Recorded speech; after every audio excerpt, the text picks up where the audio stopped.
Tonight on News 5 Live, Elections and Boundaries Commission Chair Steve Pereira responds to calls for his resignation. An in-depth look at the bills and motions of Friday's Marathon House meeting. Human remains discovered in Cayo. The wife of late Dido Vega recounts her battle with COVID and her miraculous recovery. And it's back to school day, and we take you in the classroom for semester 2 of distance learning. Details of these stories and more coming up in tonight's newscast. Currently, we're using Smart Elite Vibe calling plan. We use it interbrand.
Good evening. Welcome to News 5 Live for Monday, January 11th. I am Marlene Cuellar. Will Elections and Boundaries Commission Chairman Esteban Pereira resign? Pereira is not saying, but Prime Minister John Briceño has called for him to resign. You'll recall that he was appointed as chairman of the commission back in July 2020, 4 months before the general elections. And while many political appointees under the previous administration have vacated their positions immediately after the November 11th elections, Pereira, who is an attorney, hasn't done so. At Friday's sitting of the House of Representatives, Prime Minister Briceño called him out as a member of the UDP and implored Pereira to resign, or that they will have to seek another course to get him to give up the chairmanship. In a 4-page document he sent to the media today, the chairman says that he has been getting requests for interviews, so he took the liberty to respond via a letter outlining the commission's role and the tenure of its members. In the document, Pereira lists off several questions, each followed by his responses. He states that the Elections and Boundaries Commission's appointments were made under the Constitution of Belize, that the only two requirements are to be of integrity and to be of high national standing.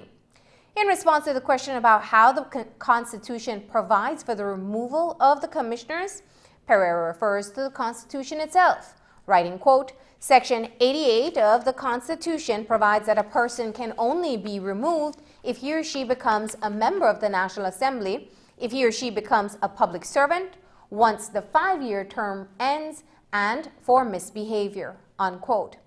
Chairman Pereira also noted that the commission is not to be confused with statutory boards such as the BTB and the Social Security. He pointed out that those boards may be changed at any time at the government's will, but that the Elections and Boundaries Commission has far greater protections than those statutory bodies. In responding to the question about benefits as chair or member of the commission, Pereira writes that they do not receive a salary, but is given a stipend of $2,000 monthly, while the other members receive a monthly stipend of $500.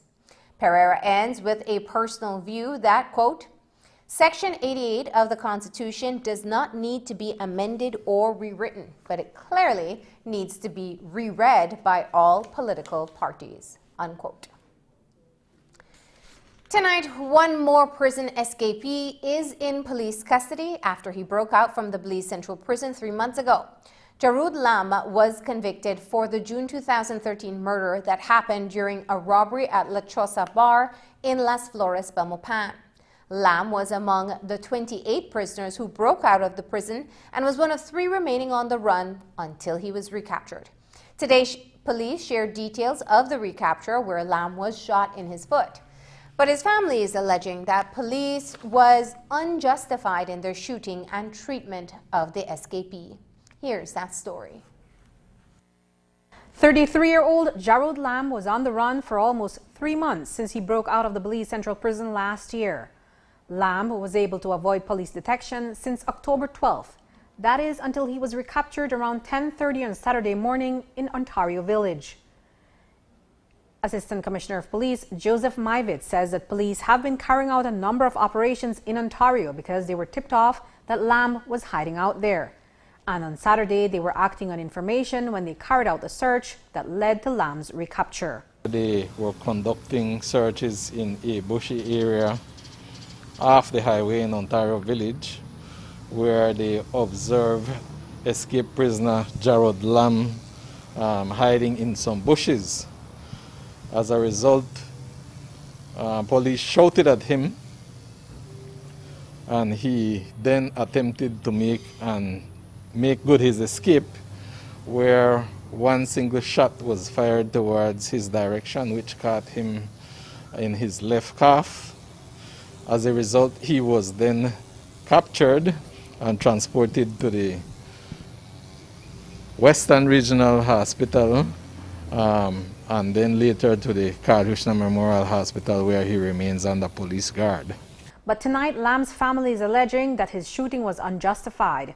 Lam claims he didn't resist arrest, but when police recaptured him, they shot him in his foot. Lam's cousin Jason Hyde says that police took more than 30 minutes before they took Lam to the hospital.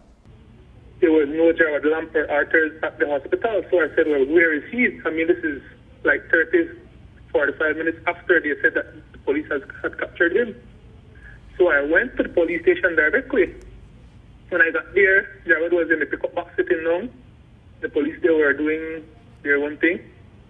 And then by the time I walk in, they walk out and I jumped into the vehicle and drove off with him to the hospital. They always treat him unfairly, but this one is way beyond. I mean, to have him that long there, not taking directly to the hospital shows their intention. He even said that they told him the only reason we're not killed is because witness the wrong. And so he was shot only once? Yes, ma'am. He was shot once in the foot, but according to Jarud, he wasn't resisting and he wasn't running from the police. He surrendered, and the police walked up to him and shot him in his foot and told him, "No, you can't run no more." Lam is hospitalized at the KHMH. Hyde alleges that there is a request for Lam to be placed behind bars today, but that he is still in need of blood and a surgery. I said that Jarud is at KHMH, but they want to take him out today and take him to the prison. He hasn't done his surgery. He hasn't gotten the blood that he needed because he lost a lot of blood while he was at the police station waiting. And they want to take him to the prison and let the prison medics deal with him. While the doctor said that Gerald needs 5 pints of blood, he needs to go at surgery because I'm not sure if the bullet is still in his foot, but his bone is broken and they need to put a big iron in his foot before he could be taken up to prison, and he has to go on a month bed rest. So all of that has to happen before Gerald can go back to the prison, but they're trying to take him there today and leave him in the hands of the prison and their medics, and they're not equipped to take care of him. Well, all we want is for him to be treated like a human. I mean, we do not expect them to not treat him according to the law because he broke the law, but we want him to be treated fairly as any other citizen of Belize. ACP Joseph Myvitt was asked about these allegations. Here's what he had to say. Sir, there is an allegation that he was not running and that he was not resisting arrest when he was shot by the police. Well, I think that the only person who could answer that would have been himself and the police officers, as there was no one else there aside from him and the officers. Sir, can you also respond to the allegation that after he was shot, he was left to bleed out in the pickup back for at least 30 minutes and that the police officers refused to take him to the hospital, and as a result, he is now hospitalized in need of blood? I am not aware of that allegation other than the operation that was carried out. I knew after he was recaptured, he was then transported to the Western Regional Hospital. Are you able to say for how long he will be in the hospital before he is taken back to prison? I think only the medical authorities can be able to answer that question. Reporting for News 5, I'm Andrea Polanco. We reached out to Virgilio Murillo, the CEO of the Colby Foundation, but he declined to respond to the family's allegation that there is a demand for Lam to go back to the prison, only to say that Lam is under guard at the hospital, so he is in the police custody and not at the prison. With Lam in police custody, that leaves 2 more escapees on the run. They're Michael Fox and Erwin Lanza. The decomposed skeletal remains of an unidentified man washed up on the Macau River bank in Cayo. It was discovered on Saturday morning in the vicinity of Black Rock Road. Police say that the individual had been dead for a while, and they believe that it is not the body of Miguel Caceros, who has been missing since January 1st. Assistant Commissioner of Police Joseph Myvitt says an autopsy to determine the cause of death is pending. Also on Saturday, sometime around 9:30 a.m., police were called to an area on the Black Rock Road in the Cayo district, where somewhere near the Macau River, some 25 feet away, the skeletal remains of seemingly a male person was found. The scene was processed and the remains were removed and transported to the medical lab where it is awaiting a post-mortem examination. So no identity at this time? At this time, no. The remains from the investigation seem to have been out there for some time, and we do believe that it was the flood waters some 2 months ago that had brought it onshore where it was found. Is there any, do the officers suspect that maybe animals may have disturbed the remains? It could have been because they were not entirely in one place. So what's the process taken from here as the investigation moves forward? Well, that will be dependent on the post-mortem examination. However, what was found, no sign of physical injury was observed on what was found. The Supplementary Appropriations Bill will tide the Briceño administration over until the start of the next financial year on April 1st, after it goes before the Upper House on Wednesday in a special sitting of the Senate. The 3-month period is an entire quarter that government would need to be financed. The dire strait is it finds itself in is part of the result of the COVID-19 pandemic. News 5's Isani Cayetano reports. The introduction and pending passage of the Supplementary Appropriations Bill will allow the Briceño administration to draw down on additional public funds to keep government afloat until March 31st, the end of the 2020 financial calendar. As the Prime Minister has made abundantly clear, the economy remains in a precarious state, and righting the ship as it navigates turbulent fiscal waters requires a further injection of monies. The Belizean people have heard me repeatedly pronounce since our election 2 months ago that the public finances bequeathed us by the UDP is nothing short of a national disaster. This declaration that our predecessors skimpered the ship of state upon the jagged rocks of insolvency is neither political posturing nor exaggeration. Virtual bankruptcy, no less, is what 13 years of and 3 UDP terms have spawned. The last administration left the government on course to borrow. Remember how he boasts about borrowing, remember, from Kayoso? That he can't borrow till he can't borrow no more. Yes. By our estimate, we're $510 million this year. That's what the Barrow administration borrowed in the last year, $510 million. Most of those funds were set aside for expenses related to the COVID-19 pandemic, but the crippling effect of constant borrowing has indeed left the economy teetering on the brink of ruin. This amount is almost $300 million more than the amount of borrowing listed in the budget that was authorized by the last Parliament for fiscal year 2020-21. That is why I have to say all of this thing, Mr. Leader of the Opposition. $510 million of loans, $500 million of borrowing in a single financial year. To put that into perspective is to essentially contextualize the need for additional monies via the General Revenue Supplementary Appropriation Bill to hold government over until it is able to present a new budget for the upcoming fiscal year. Prime Minister Briceño breaks it down into layman's terms. The $510 million is more than half of what government will collect in total revenues and grants for this year. Now borrow more than half of what they said they will collect.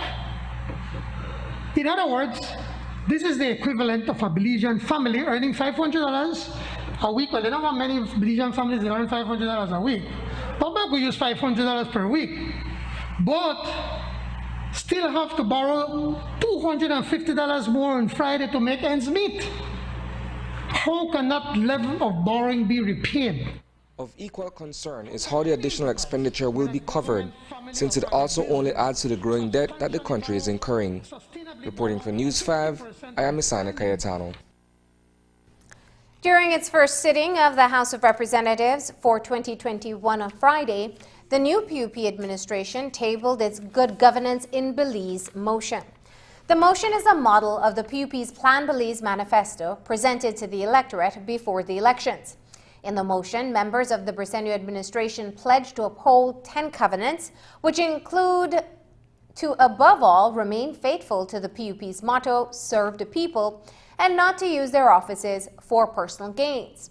In the motion, the PUP assures that all workers receive fair pay for their work and implement a livable minimum wage of $5 per hour.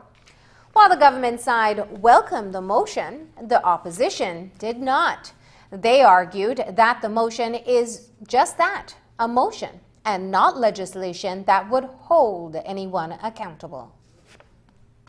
I support good governance and transparency, and I agree with all of the things I believe the member from Orange Walk Central just read out. But I have to remind the member from Orange Walk Central, you are no longer the leader of the opposition. You are the Prime Minister, and I congratulate you. But on November 11th, the people of this country voted for you to take action. So bring the legislation to the House. We don't need a motion, we need legislation. Bring all of those things that you just said as legislation and let's pass it into law. This motion, Madam Speaker, I say again, is merely that it is repetitive. It is already well known what your agenda is. It is time to get down to work. I am deeply troubled by the reaction of somebody who now holds the seat as leader of the opposition to refer to a good governance motion as a nonsense paper. That is the word he used. Clearly, the concept of good governance and transparency is something that is so alien to them. For 13 years, we have been clamoring for this type of legislation. And I hear the member for Messop saying, bring the legislation. We don't have Fat Joe, you know. We will bring the legislation. He never bring the bag. But we are bring the legislation. You don't worry about that. I mean, what we're doing right here, ladies and gentlemen on the other side, we want to take our political agenda, what we promised in the budget, in our manifesto, and then place it here as the records of the People's United Party government. Unlike yourselves, that you make all of their promises, and you're right, member from Freetown, they hide all of the manifestos, the UDP manifestos, we can't find them. So what we're doing is that we're putting it here so that any and everybody can see what is going to be our agenda when it comes to good governance. From a motion for good governance to a constitutional amendment to expand the grounds for removal of Supreme Court judges. For years, there's been a backlog of judgments within the judiciary. It is not a situation unique to Belize, but common in many of the Caribbean nations where the judiciary is short-staffed and has a limited budget.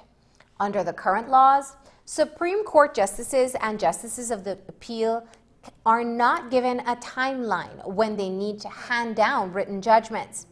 The Briceño administration wants to change that by introducing an amendment to the Belize Constitution and the time limit for judicial decisions bill of 2020. This Constitution Amendment Bill seeks to amend Section 98 of the Belize Constitution by adding 2 grounds for the removal of a judge of the Supreme Court. Presently, there are 2 existing grounds: misbehavior and inability. The first additional ground is where a judge has persistently failed, past tense, failed to give written decisions. The second ground is similar to the first, but is tied to another bill, which we are also introducing today, called the Time Limit for Judicial Decisions Bill. And this ground covers where a judge persistently fails, present and future tense, to give written decisions as prescribed by the National Assembly in that new time limit bill.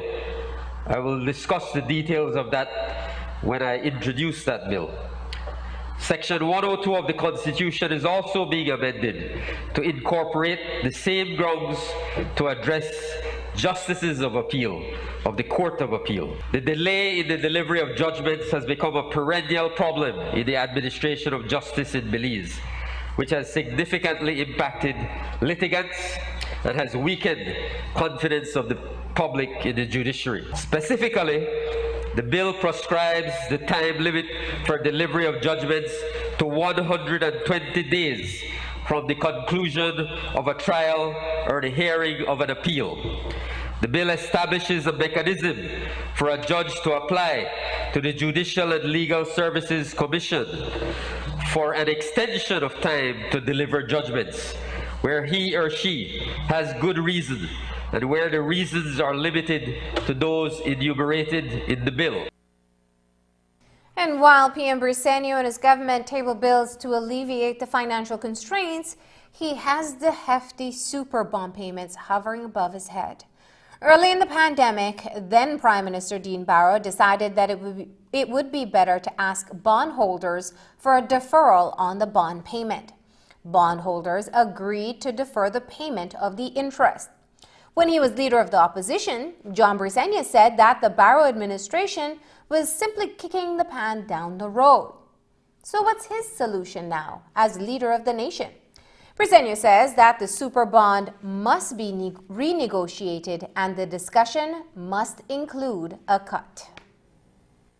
And as I said it when I was in opposition, that when we look at the restructuring of the super bond or renegotiation of the super bond, we are looking for a haircut. We don't want no deferring of payments and so forth because it just continues to cost the Belizean people more. So we are going to tell them plain we have to get a cut. That's the only way we'll be able to settle this once and for all. The government-owned bank, the National Bank of Belize, has a new board of management. The bank, which is headquartered in Belmopan, will now be headed by new chairman Thomas Tillett. The rest of the new board includes Ashanti Martin, Arsenio Burgos, Oscar Arnold, and Carla Habet. It is the Prime Minister who appoints the board of directors of the bank, and the panel will serve for 3 years. The current general manager of the bank is Alvaro Alamina. In December, the National Bank announced it would be partnering with an international financial technology company, BIT, to launch a digital wallet this year. Coming up, what did the former Minister of Lands have to say about the shady land deals? We'll show you his response when we come back.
Of the 8 bills that the government tabled on Friday, 4 are related to the government's fiscal plan to address the challenges of COVID-19 and the recent weather-related disasters.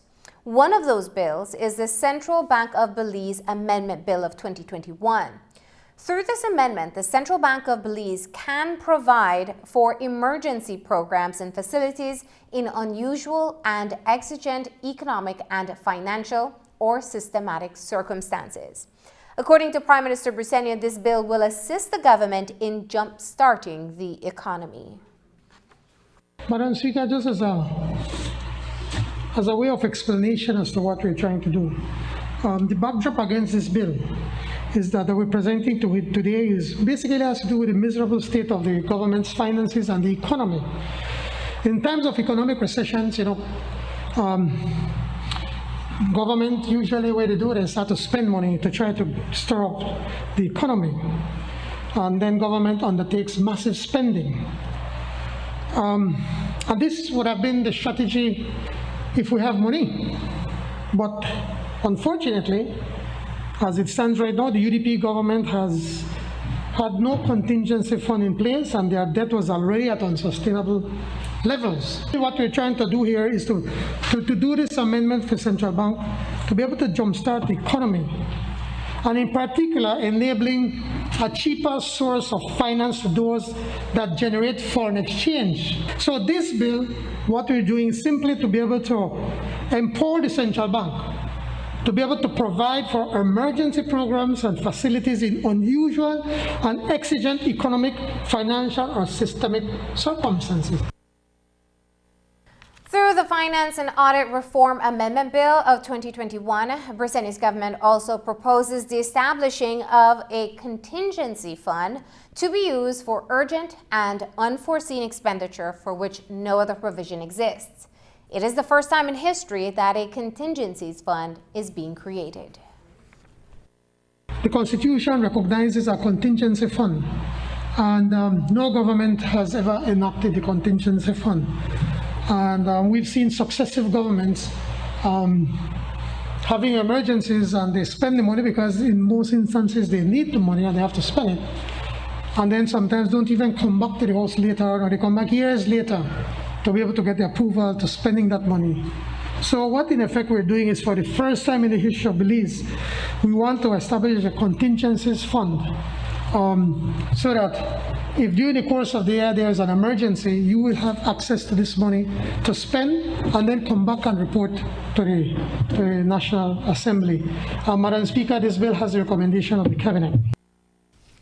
The Barrow administration had been heavily criticized for issuing tens of millions of dollars in public contracts, especially in infrastructure, to what the PUP described as known UDP cronies. These contracts would go through the Office of the Contractor General for approval, but the former Contractor General Godwin Arzu failed to submit yearly reports as directed by the Contractor General Act. He was relieved of his duties after the Senate refused to appoint him for another term. Amar Mitchell succeeded Arzu as Contractor General, but the post is seen as a politically appointed one. So the Briceño administration strongly believes that the Contractor General must answer to someone or some government unit. According to Minister Francis Fonseca, the Public Contracts Bill seeks to create the Public Contract Commission, which will oversee the Contractor General's works and duties. The Contractor General of Belize is a sole appointee under the Contractor General Act, Chapter 6 of the Laws of Belize, with no oversight from any other body. I believe that it is fair to say that the Belizean people, regardless of which government is in office and who the office holder is, view this office, that is the Contractor General's office, with a great degree of cynicism as simply a rubber stamp on executive decisions regarding the award of public contracts. The bill before us proposes to establish a Public Contracts Commission whose composition is designed to create a greater degree of independence and transparency. the Contractor General will act under the supervision and direction of the Commission. Instead of vesting the power to award and investigate public contracts solely in one person, this commission would be vested with these supervisory and investigatory powers. On Friday, Deputy Prime Minister and Minister of Natural Resources Cordell Hyde detailed a massive land scam that had been festering for several years. In his statement by Minister's address, Hyde named former Minister of Works Rene Montero and former Works CEO Errol Gentle for allegedly gobbling up huge tracts of lands in the Mountain Pine Ridge area. Hyde also revealed that the then UDP government had paid one, Barbara Harris, $6,067,000 for 26 acres of mangrove land in the Balama area, instead of issuing the land to deserving folks. The then UDP government sold a parcel of land to Roosevelt Blades and a former UDP senator for a paltry sum. Hyde revealed details of the alleged scam while the former Minister of Natural Resources, Hugo Pat, sat and listened. He got the opportunity to respond during the adjournment. According to Pat, what was done was not corrupted. Here's how he explained it. In the case of the land that the 26 acres that we acquired that the government purchased from Ms. Barbara Harris, it was a land that was identified and it was offered to the constituency of Collet. A design was made, a plan was presented of some 120, 130 house lots, and these were to be issued to single mothers, these were to be issued to youths, these were to be issued to couples who are either renting or who are either living with a family member. When we started to identify these people, it was very close to the election. And it is the same people that came to us and indicated to us that, look, they have a genuine concern. One is that the election was so close, and secondly, they feared that if the elections went away and the now government came into government, no party came into government, that these lands would be taken away.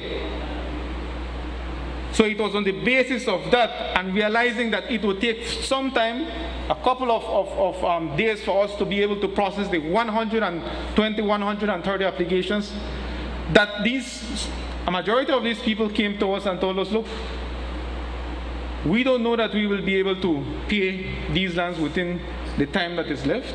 It was on the basis of that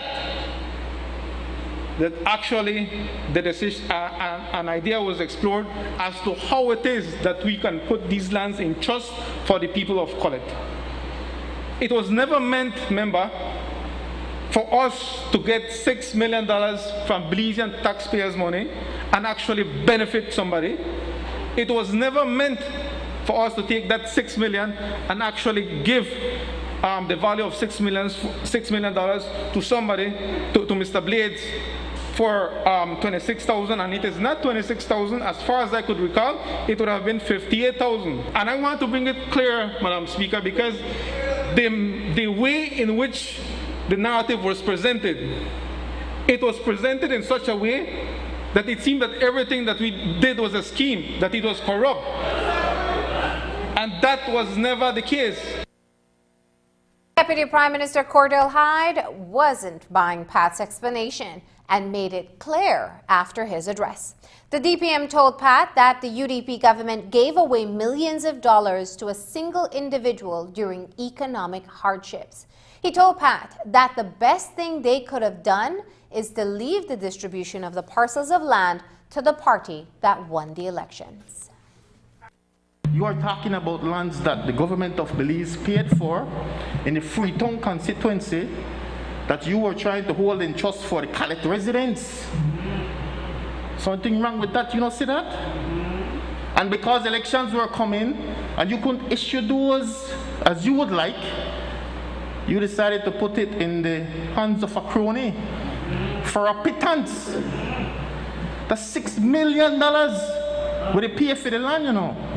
$6,067,000 plus interest. So if the land was sold for 26 or 33 or 58 or 100, it's a giveaway.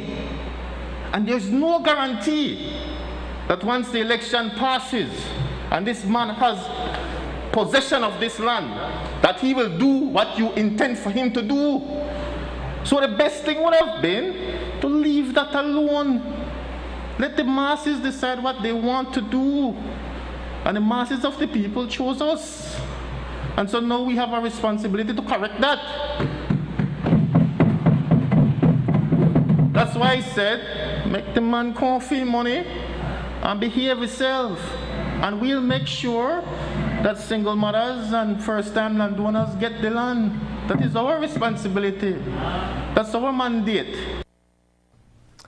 And while the current former Deputy Prime Minister went up against each other in the House, outside the National Assembly building, Prime Minister John Briceño spoke about the Boots situation. The Ministry of Infrastructure, Development and Housing repossessed a bitumen batching plant on Friday from a property associated with former UDP Minister Anthony Boots Martinez on the George Price Highway. The heavy equipment has reportedly been sitting on the property since 2010, and the ministry believes that it was taken unlawfully and for Martinez's personal gain, which he refutes.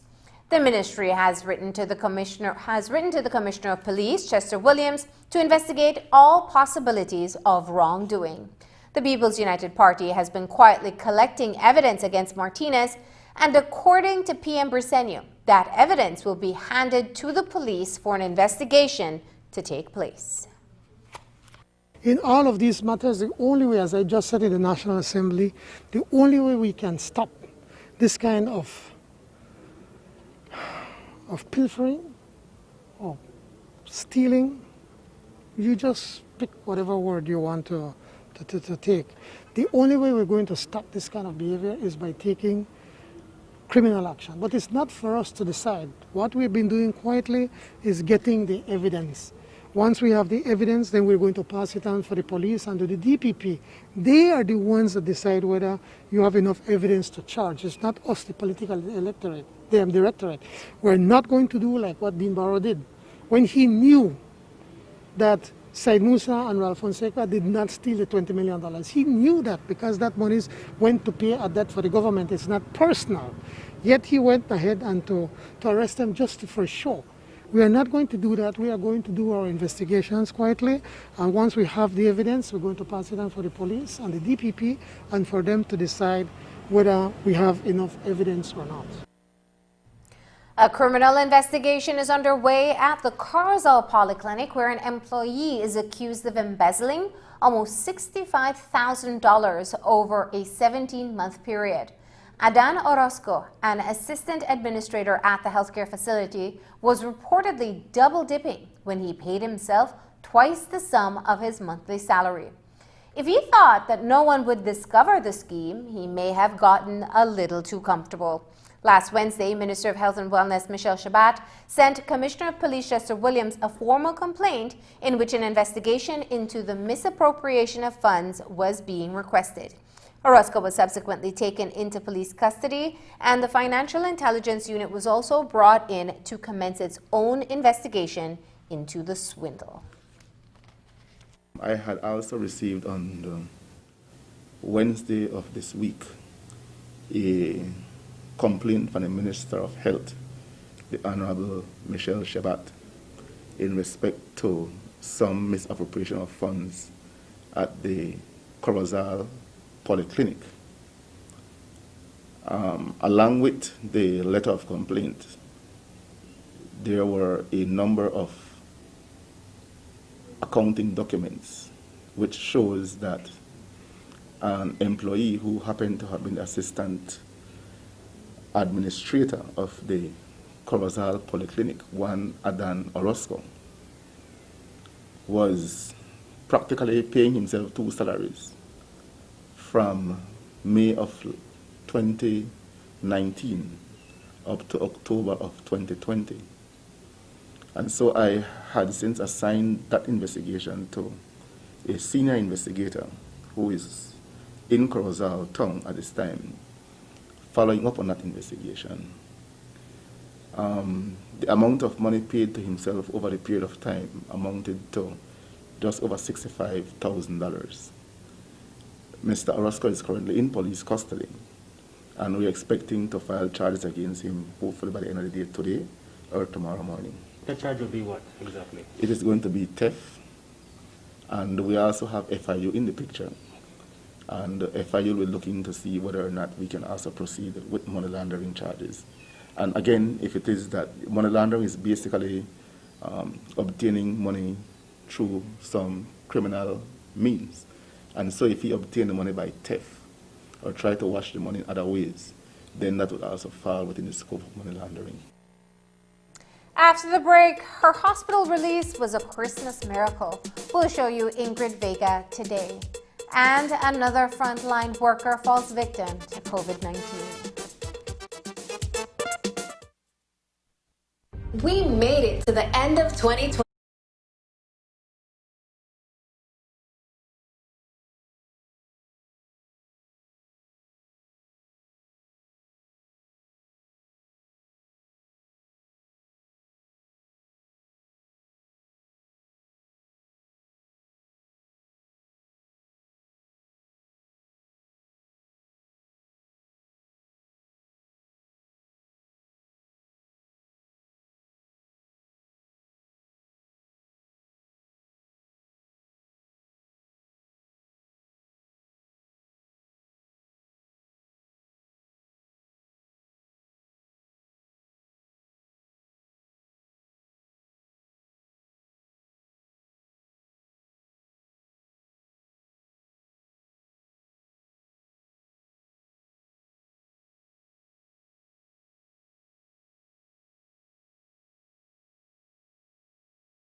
Another frontline healthcare worker has lost the battle with COVID-19. He is well-known Dr. Baldomino Barbosa, who was originally from Libertad Village in Corozal. Today, the Ministry of Health and Wellness expressed condolences to the family and friends and the community in Orange Walk with whom Dr. Barbosa worked. Late last year, Dr. Barbosa contracted the deadly coronavirus and developed serious complications earlier this month. He was transferred from the KHMH to the Belize Healthcare Partners Limited, where he succumbed. Dr. Barbosa served as the first internist in the Northern region for 25 years, and up to the time of his passing, worked at the Northern Medical Plaza in Orange Walk. He's held various positions, including District Medical Officer in the North, and also served as Vice President of the Belize Medical and Dental Association in the 1990s. His close friend and colleague, Dr. Cardo Martinez, spoke to News 5 today about who he says was an honorable man. He established programs for diabetics and hypertensive, since that was his specialty. And he did a lot to streamline and upgrade the quality of service that was given. And it's really, along with the medical practitioners, who we really need to give credit also to, because they were the ones that held the fort together. They really upgraded the services and the quality of attention that was given in the North. He was really a man that kept his commitment to his oath, to his Hippocratic oath. He practiced that every day, you know, and we need to respect him for that. We need to hold him high, because he kept sustenance as an important part of his daily practice.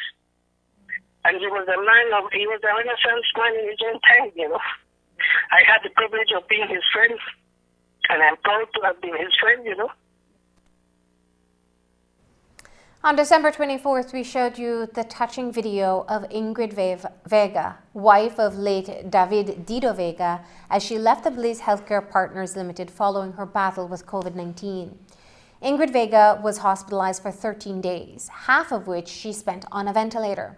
She was sent home on oxygen, and she's been in Corozal, where she's been recovering. This morning, Vega appeared on Open Your Eyes, where she spoke about her experience with the virus and why seeking medical assistance early was a critical part of her survival. All we found out was that I was dehydrated, right, doctor?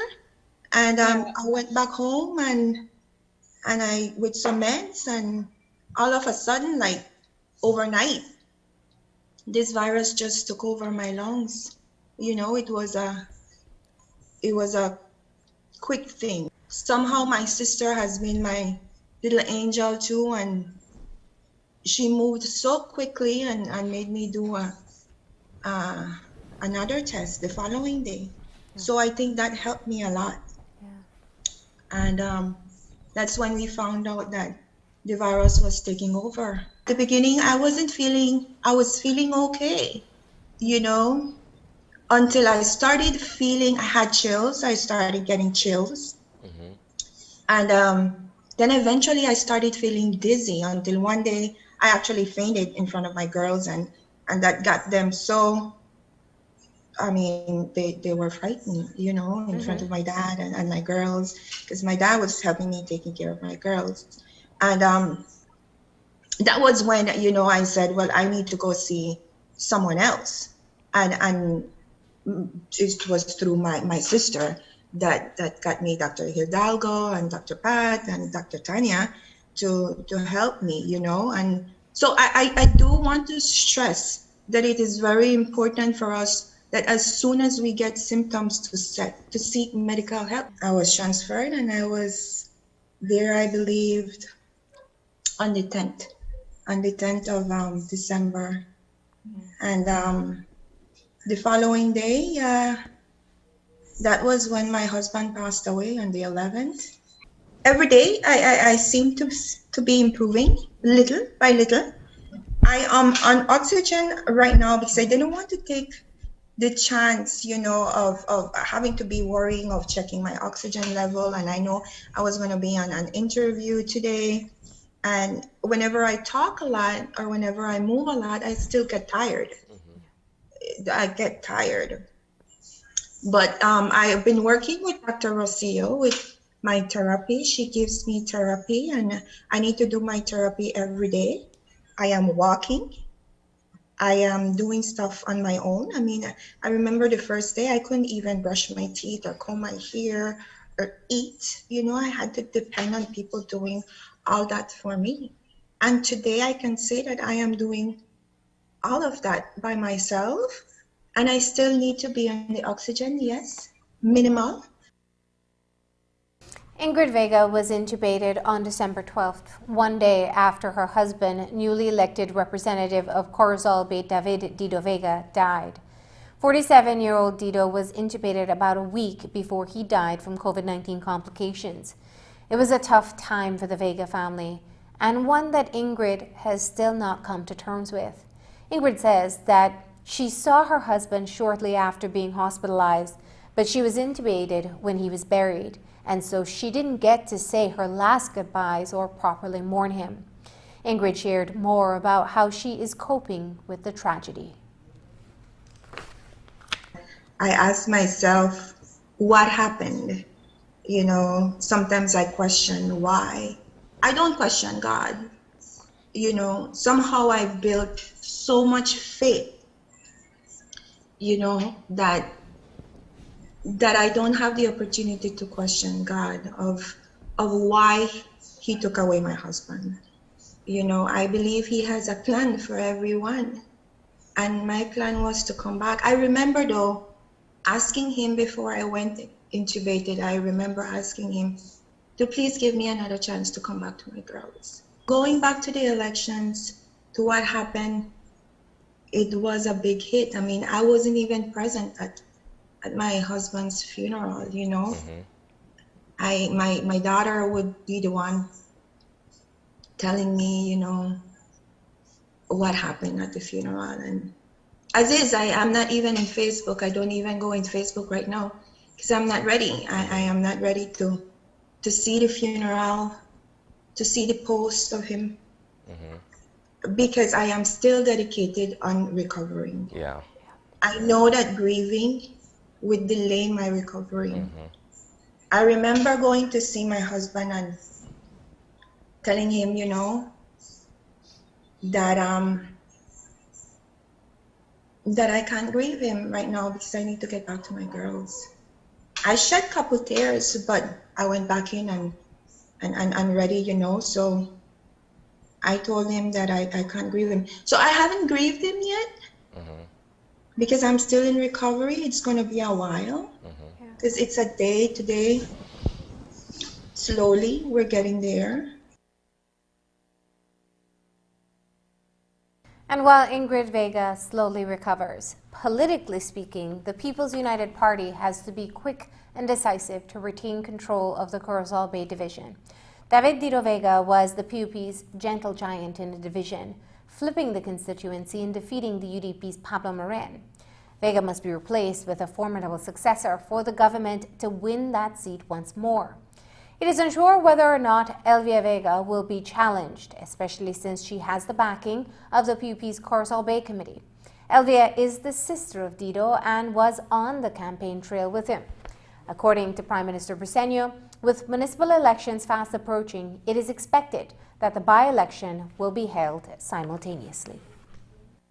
As to the convention, to the by-election in Corozal Bay, we've had, we as a national executive, we're going to take a look and decide what is the best way to be able to put a candidate that everyone in our party is going to support so that we can win Corozal Bay once again in the memory of the late David Dido Vega. Do you foresee a convention or endorsement? That's a matter that the chairman deals with, so I think he is the best person that you can speak with about that matter. And do you foresee a by-election during municipal election in Corozal? I think quite likely that would be the easiest thing to do, to have both elections held on the same day. When we come back, it's back to school, pandemic style.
It was back to school day today, and like all things in the pandemic era, today was very different.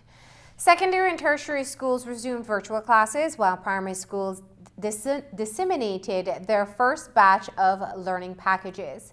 It is a continuation of the distance learning that began in the last term. How have all parties involved been faring off? News 5's Dwayne Moody reports. Since the start of the 2020 school year, children have been engaged in distance learning. In some cases, classes have been held virtually, and parents have been more involved in the education of their children. Every week, learning packages with a week's worth of material in various subject areas are worked on by teachers and would later be picked up by parents and taken home for children to do. It is submitted by the end of the week and graded. It was a move taken by the Ministry of Education as the learning gap increased because between March and June of 2020, students were out of school due to the COVID-19 pandemic. In the system, we always have to find different ways of trying to maneuver ourselves as it relates to the delivery of education. It's dynamic and ever-changing. The first semester, coming from a perspective of a school principal, went well. There were some challenges, but as leaders, it is very important for us to try to find ways where we can find equity and balance within our school, our parents, our teachers. Schools reopened today for the second term, but what has the experience been like for parents and their children? Keegan Lord has children at the primary and secondary levels. While as a parent, he's had to take on some duties as a teacher, he says that his children are adapting well. For me, Dwayne, you could have never replace one teacher, right? And in the first instance, one child learned everything from home. So for us, it's been one kind of a roller coaster. But at the end of the day, the kids them know most of the materials and been the fact that the teachers them been engaged with the kids them throughout the years. So it kind of easy in a sense, and it kind of rough. Rough in the terms that the kids in the boat whole day, but in the sense to give her time to get more engaged with her child and make sure it does their school works. A review of the first semester at St. Luke's Methodist Primary School in Belize City is that their students have been excelling.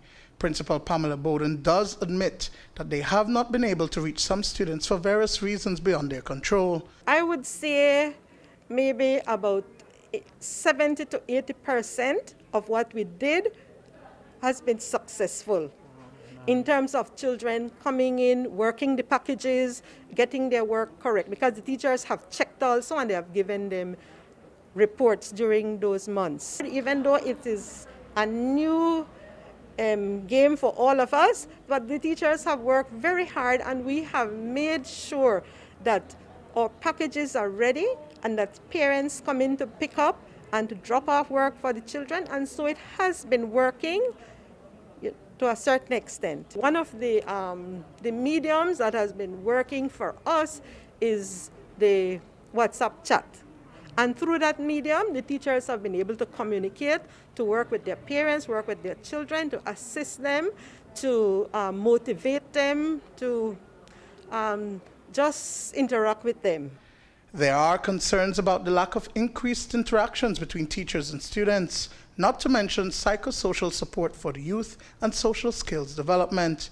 Chief Education Officer Yolanda Gongora says that some instances must be considered, particularly as it relates to those fourth form students who will be sitting CSEC exams in the months ahead.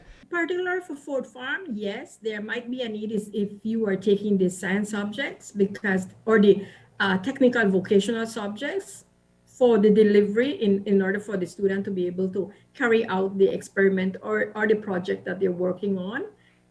So that is in one of our areas that we will need to address. At this time, we are awaiting a response from CXC. Dwayne Moody for News 5. But what should have been a happy day for the teachers and staff at St. Luke's Methodist School was shattered.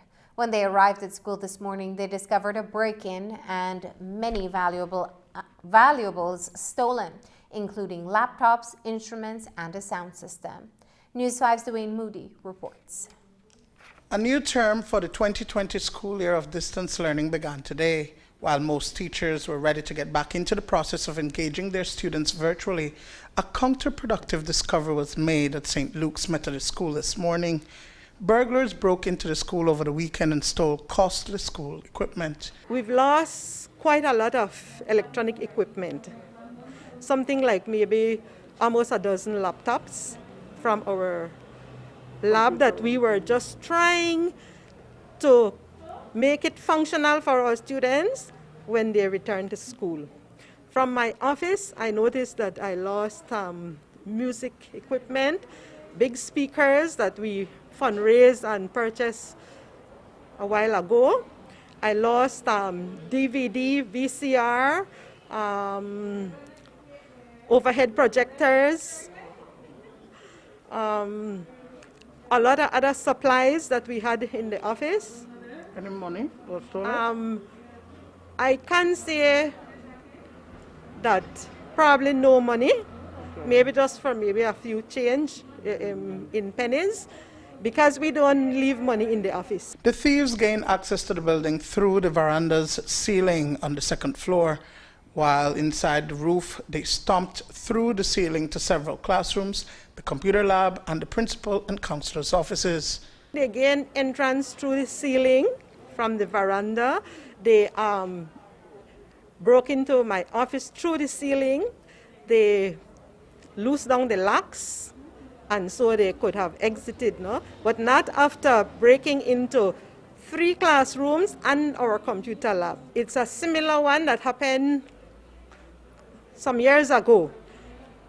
So I do believe that it would be somebody who knew and how to access and where to go and find stuff. But was there negligence on the part of the 2 watchmen who are stationed at the school compound? It is believed that the watchmen may have abandoned their posts during the time of the burglary because none of them speak of hearing when the ceiling and doors were being broken in.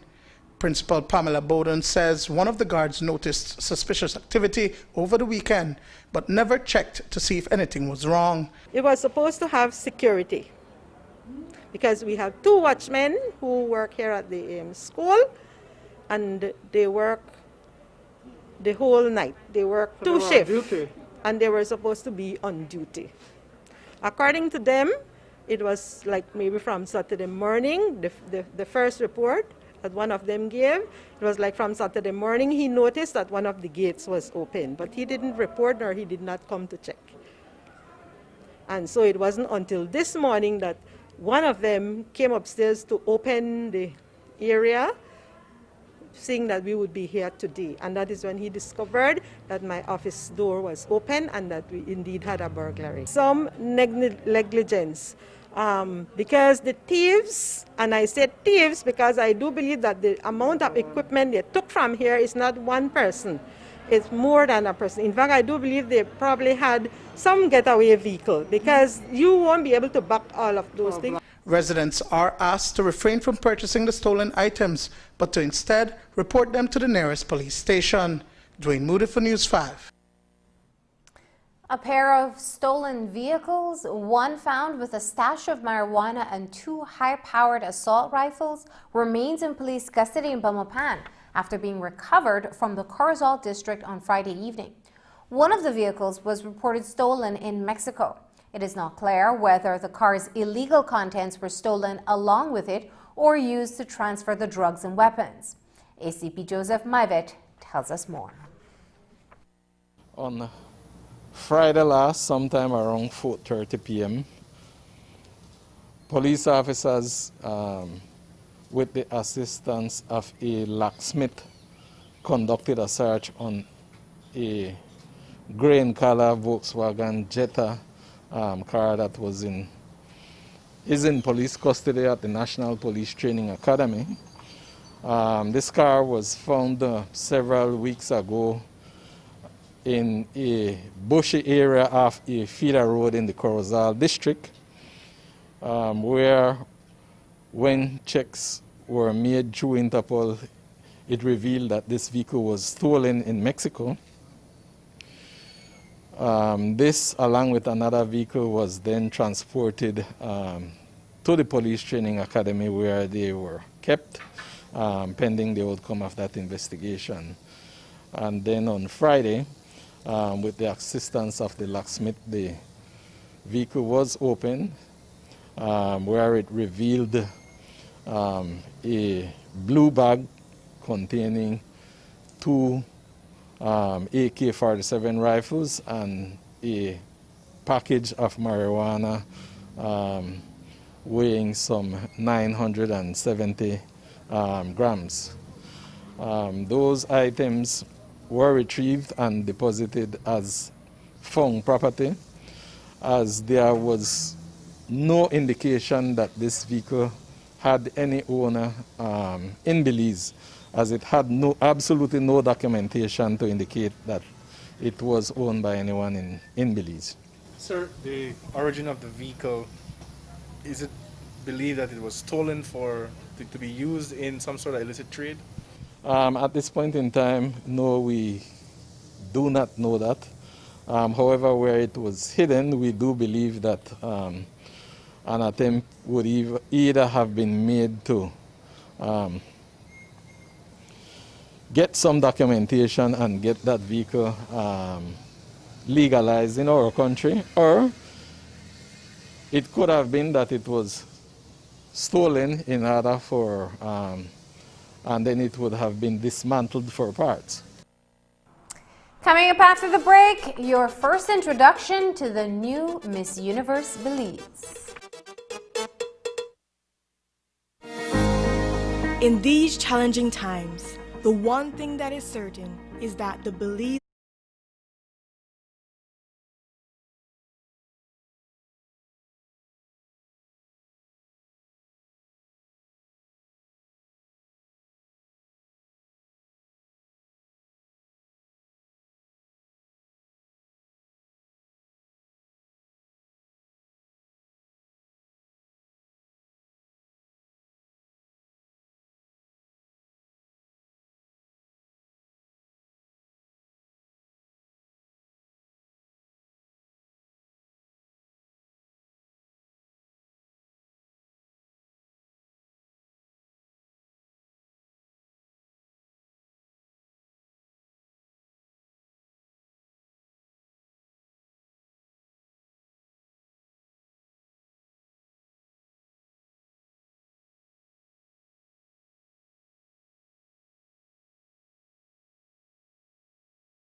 Iris Salguero is the new Miss Universe Belize.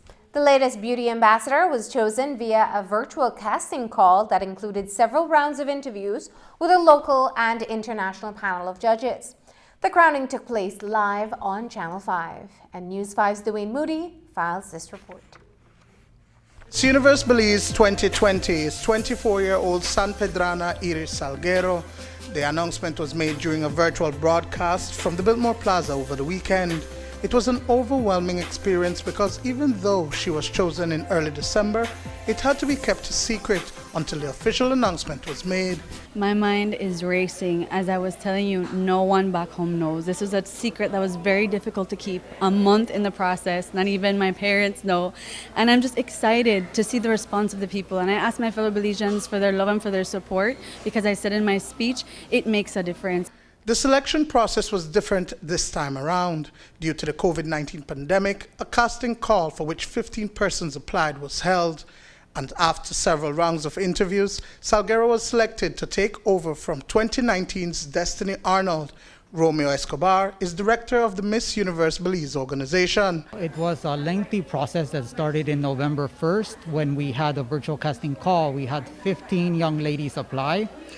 Then the committee reviewed other applications. We narrowed it down to a top 8.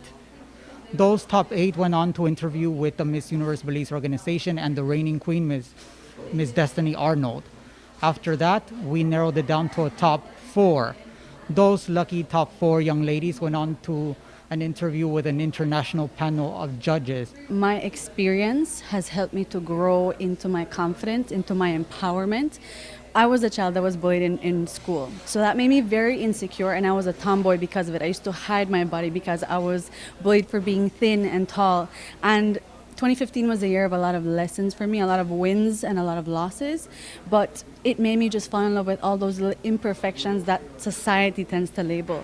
So I think that my biggest strength is my confidence and remembering my roots, my humility, and just representing my people. Because Belize is a melting pot of culture. There's a lot to represent. Heavy is the crown, but I'm sure that I can do it. Salguero is no stranger to pageantry.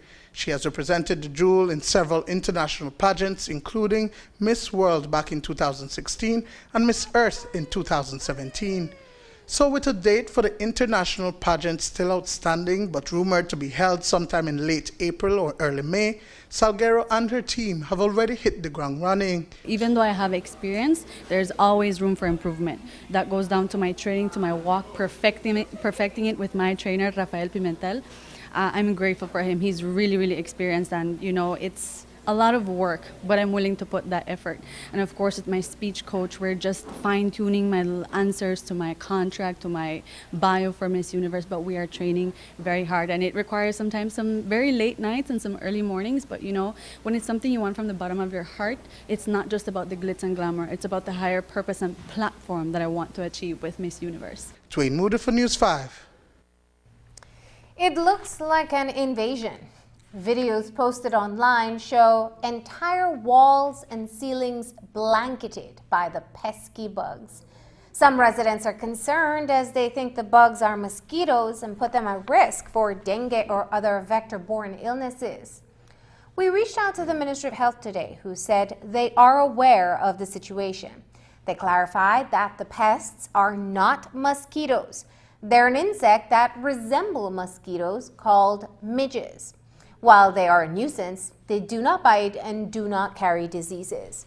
The ministry added that they will be spraying in coastal neighborhoods affected to alleviate the situation once the weather permits.